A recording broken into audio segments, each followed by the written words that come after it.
As midterms are around the corner, we have two significant voting decisions that just came out. One, a victory for the rule of law. Federal DC judge just sided against the Trump administration's attempt to create a national database of voters in which states could purge people from the rolls. They were using information from Social Security and other agencies, but according to the League of Women Voters, they weren't accurately purging people from the rolls. A judge agreed. Separately, the Supreme Court has allowed an Eighth Circuit opinion to stand. That Eighth Circuit said that private organizations and people could not sue to enforce the Voting Rights Act, significantly hampering the enforcement of the Voting Rights Act because it would leave the Department of Justice, and specifically Trump's Department of Justice, to enforce it. My name is Dina Doll with the MeidasTouch Network. Let's get into this. Now, these next few months and even after the midterms, the Voting Rights Act litigation, any litigation around Voting Rights Act, is definitely going to ramp up. This is the fight for our democracy, is how courts are going to handle Trump's many attempts to interfere with our elections. So first up is this federal DC judge's motion. Now, this is a grant of a summary judgment motion in favor of the League of Women Voters, which means the case is over. This is not a preliminary injunction. This is not a request for a temporary restraining order. A summary judgment is basically the final decision of the judge. It meant that all facts assumed in evidence according to the law, she or he ruled, the judge ruled in favor of the plaintiffs, ending the case. Basically, this judge said that Trump tried to create a system that states were going to haphazardly purge people from the rolls. The League of Women Voters cited 4 people who had their voting registration pulled, despite the fact that they were, in fact, citizens. Now, all of this stems from a 2025 executive order that Trump issued. He issued an executive order in order to try to, of course, interfere with our elections and the ability to vote. What it did was it overhauled a system that the Department of Homeland Security had maintained in order to verify citizenship and immigration status. Something that was already there, but they changed it. They modified it in a way to try to get this national voter registration database. This system was called the Systematic Alien Verification for Entitlements, the SAVE system. They overhauled it, according to the motion, in 3 major ways. To quote, 1, include the records of natural-born citizens. 2, to access Social Security Administration records, including Social Security numbers. And 3, to permit bulk searches of records by SAVE users. So according to the League of Women Voters, they sue the Department of Homeland Security, the Social Security Administration, and other federal defendants, other federal agencies, because of this modification. And evidently what they were arguing was not surprising, that this modification violated some specific congressional acts, such as the Privacy Act, because this national database was searching and including private information, names, addresses, Social Security numbers, the exact same thing that this Privacy Act and even the Social Security Administration was meant to protect. These congressional acts were meant because we give so much of our private information to the government. The government is meant to use it in a specific way and not just haphazardly. And according to this judge, that's exactly what this new SAVE Act was doing, was using it in a haphazard manner. Now, the state of Texas, not surprisingly, intervened as a defendant, trying to protect Trump's use of this private information. But the judge found that this was clearly a violation of the Privacy Act. It was clearly a violation of the Administrative Procedures Act, which is something that was enacted after Nixon in order to rein in Nixon's corruption and power grab, finding this act, SAVE Act, to be arbitrary and capricious in how it was done. Interestingly, the judge also found that this was essentially defamatory against the individuals, because this act basically, when it went through this database, or allowed states to go through the database and picked people that it said was not citizens. They flagged the people, and then the people had to go and basically declare that they were citizens or prove that they are citizens with the state officials. Again, the League of Women Voters specifically included 4 people that this happened to, because they have to, in a lawsuit, prove like actual harm, that this actually happened to somebody.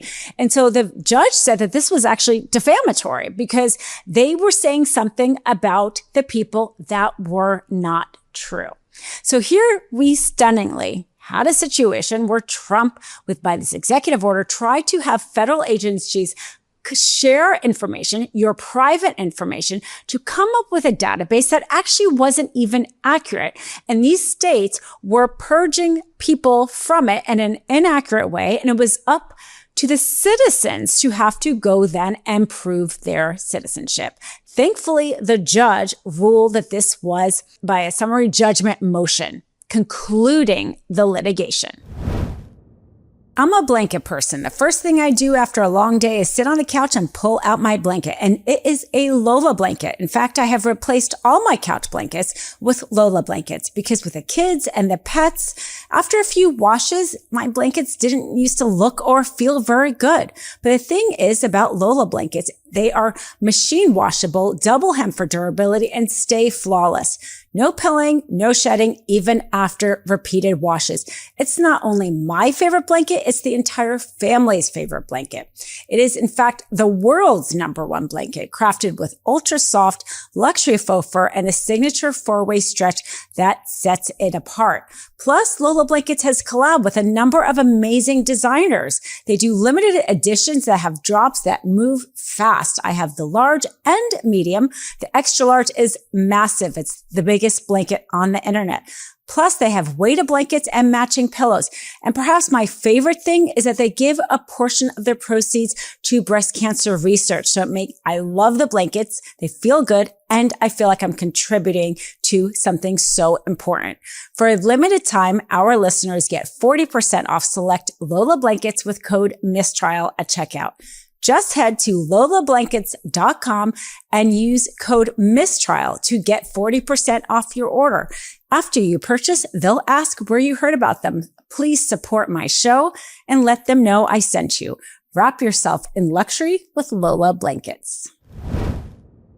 Separately, the Supreme Court just made a stunning decision without actually even issuing a decision, without even hearing an oral argument. Basically, what happened here was that Arkansas passed a law limiting the number of people that can be helped under the Voting Rights Act. The Voting Rights Act essentially has a clause for somebody who's disabled or has a hard time reading or writing and may need help with their ballot. It allows them to have somebody help them with the ballot. Well, Arkansas passed a law that said that one person can't help more than 6 people, despite the fact that this is not part of the Voting Rights Act at all. So they were sued to stop this. And the district court found that, yes, this was illegal. This is not something that was part of the Voting Rights Act. The state, Arkansas, could not limit that section in that way. But the 8th Circuit said that the Arkansas law had to remain in effect because the person who brought the lawsuit could not bring it because they were private. And they argued that only the Department of Justice could enforce the Voting Rights Act, which is stunning. It's so stunning because this Voting Rights Act, as we know, passed in 1965, has been on the book for decades and has had private nonprofits, ACLU and NAACP and others sue to enforce it. So much so that since 1982, 400 of the lawsuits filed to enforce the Voting Rights Act were by private individuals or nonprofits, not the Department of Justice. 92% of the lawsuits were private, not by the Department of Justice. So essentially, by saying only the Department of Justice could enforce the lawsuit, you are in itself gutting the Voting Rights Act, especially at a time when you have somebody like Trump, an attorney general who has a completely different view of the Voting Rights Act than the prior administration. Essentially, they don't believe in the Voting Rights Act at all. So there's no reason for them to file even one lawsuit to try to defend it. This is how you gut it without actually gutting it. Well, the Eighth Circuit issued that opinion, and it was appealed to the Supreme Court. Now, Justice Gorsuch back in 2021 already said in a separate opinion that he believed that there should not be a private right of enforcement of the Voting Rights Act. I mean, frankly, the Supreme Court, as the current makeup of the Supreme Court, except for obviously Sotomayor, Kagan, and Ketanji Brown Jackson, don't believe in the Voting Rights Act. We saw in Calais what they did, essentially gutting it. So it's not a surprise that Gorsuch had already said that. The Supreme Court here declined to take the appeal of the Eighth Circuit. They did not issue a decision, but by effect, that means that the states in the Eighth Circuit, as of today, cannot have somebody other than the Department of Justice sue to enforce the Voting Rights Act. This is leading up to a very critical midterms, a very critical election.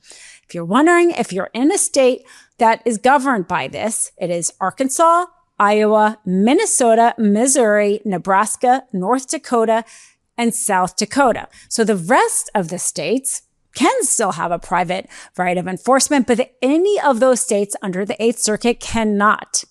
Now, there is another case involving North Dakota, involving some tribal lands. They are also being sued, and the question of whether or not there's a private right of enforcement also was raised. They appealed to the Supreme Court, and the Supreme Court sent it back and said that the decision should be reviewed in light of Calais.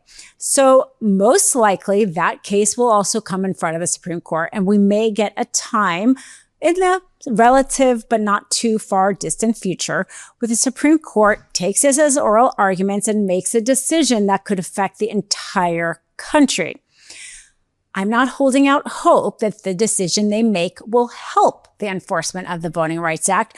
Most likely, they will also conclude that it was only a private right of enforcement. But as of now, it is just applied to the Eighth Circuit, but that is very critical, obviously, for all the people living in that state that wants to enforce their right to vote. Now, the Supreme Court may not be done this term with affecting our right to vote because the mail-in ballot case is still yet to drop.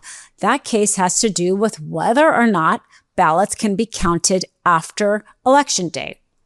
As we know, many states, including famously California, allows ballots to be counted after a certain period of time as long as they are postmarked by Election Day. And the Republican National Party was there arguing in front of the Supreme Court that they should not be counted after Election Day. And we have yet to see how the Supreme Court will rule on that. We'll be sure to cover that here on the MeidasTouch Network and on this Mistrial podcast. So subscribe to the MeidasTouch Network if you haven't already. And please check out the Mistrial audio podcast wherever you listen to audio. So grateful for all of your support. And also check out the Mistrial sponsors in the description below because they don't censor what I have to say, which is incredibly important in this moment. Want to stay plugged in? Become a subscriber to our Substack at MeidasPlus.com.